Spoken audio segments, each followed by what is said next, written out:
భగవంతుడు ప్రతివానికి శక్తిని ప్రసాదిస్తాడు.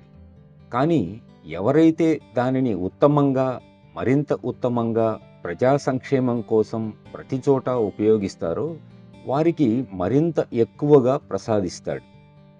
ఇవ్వడంలోని రహస్యం ఏమిటంటే, అది మనం ఇతరులకు సహాయం చేస్తున్నట్లు కానే కాదు, మనకై మనం సహకరించుకుంటున్నట్లు.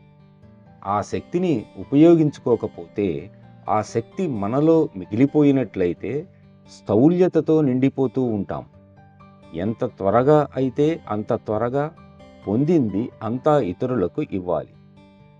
ఇది జ్ఞానంతో కూడిన శక్తికి కూడా అన్వయిస్తుంది. నీవు జ్ఞానివైతే నీవు బోధించి తీరాలి. నీవు గనుక ఆస్తిపరుడవైతే నీలో ఏమీ మిగలకుండా అందరికీ ఇస్తూనే ఉండాలి. అప్పుడు ఏమవుతుందో తెలుసా? బాబూజీ చెప్పినట్లు అద్భుతం జరుగుతుంది.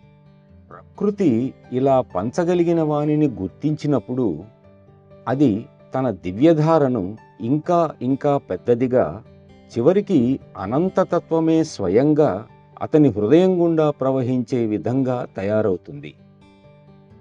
కాబట్టి ఇదే రహస్యం. ఇది చాలా గొప్ప రహస్యమేమీ కాదు.